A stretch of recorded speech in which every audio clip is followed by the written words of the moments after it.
नमस्ते। आज बात करते हैं एक बहुत ही जरूरी टॉपिक पर।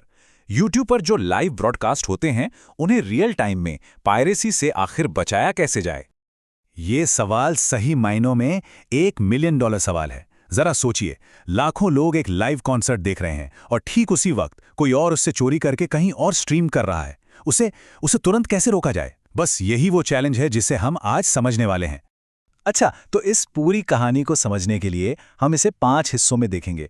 सबसे पहले लाइव पायरेसी की प्रॉब्लम क्या है, फिर इसका रियल टाइम सॉल्यूशन क्या है, मतलब लाइव कंटेंट आईडी।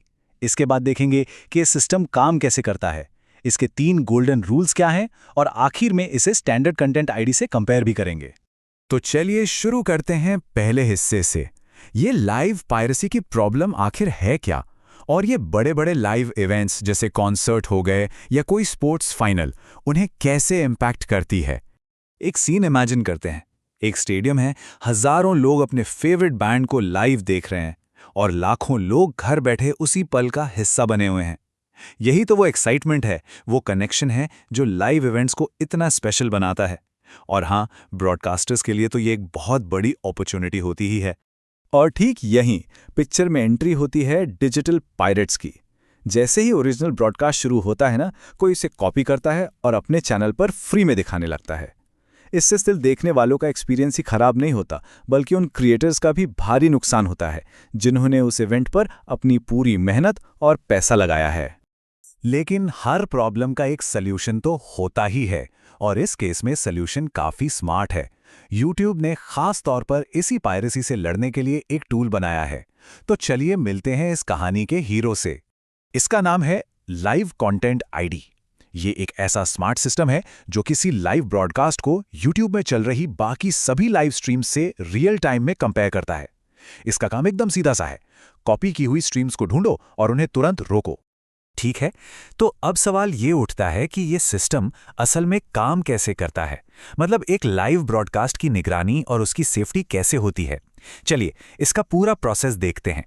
ये पूरा प्रोसेस 4 सिंपल स्टेप्स में होता है। सबसे पहले पार्टनर अपनी ऑफिशियल लाइव स्ट्रीम शुरू करता है। ठीक उसी पल कंटेंट आईडी सिस्टम एक जासूस की तरह YouTube पर चल रही बाकी सभी लाइव स्ट्रीम्स को स्कैन करना शुरू कर देता है। जैसे ही इसे कोई डुप्लीकेट स्ट्रीम मिलती है, ये उसे फौरन पहचान लेता है और फिर एक्शन शुरू हो जाता है। अब ये एक्शन लिया कैसे जाता है, ये भी बड़ा इंटरेस्टिंग है। ये 3 स्टेज में होता है। सबसे पहले जो गलत तरीके से स्ट्रीम कर रहा है उसे एक वार्निंग मिलती है। अगर वो उसे इग्नोर करता है तो उसकी स्ट्रीम को एक खाली स्क्रीन से रिप्लेस कर दिया जाता है, ना कोई वीडियो ना कोई ऑडियो। और अगर वो फिर भी नहीं मानता तो YouTube उसकी स्ट्रीम को पूरी तरह से बंद कर देता है। बस खेल खत्म। हाँ, लेकिन ये टूल जितना पावरफुल है, इसे हर कोई इस्तेमाल नहीं कर सकता। इसके लिए कुछ बहुत ही स्ट्रिक्ट नियम हैं जिन्हें हम 3 गोल्डन रूल्स कह सकते हैं। और ये नियम इसलिए हैं ताकि इसका कोई गलत इस्तेमाल ना कर सके। पहला और सबसे जरूरी नियम, कंटेंट के ग्लोबल राइट्स होने चाहिए, मतलब पूरी दुनिया में उसे ब्रॉडकास्ट करने का अधिकार।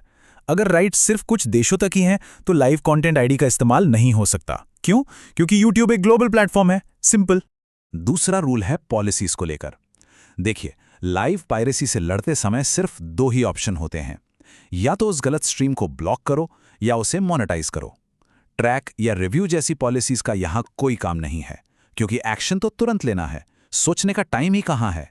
और तीसरा नियम है प्योरिटी का, मतलब लाइव स्ट्रीम में कोई भी थर्ड पार्टी कंटेंट नहीं होना चाहिए, जैसे कि कोई ऐसा बैकग्राउंड म्यूजिक, कोई एड या कोई वीडियो क्लिप जिसके राइट्स आपके पास नहीं है।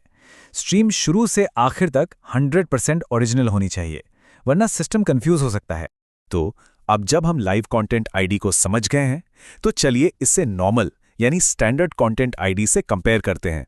इससे एकदम क्लियर हो जाएगा कि ये दोनों कितने अलग हैं। ये टेबल दोनों के बीच का फर्क बिल्कुल साफ कर देती है।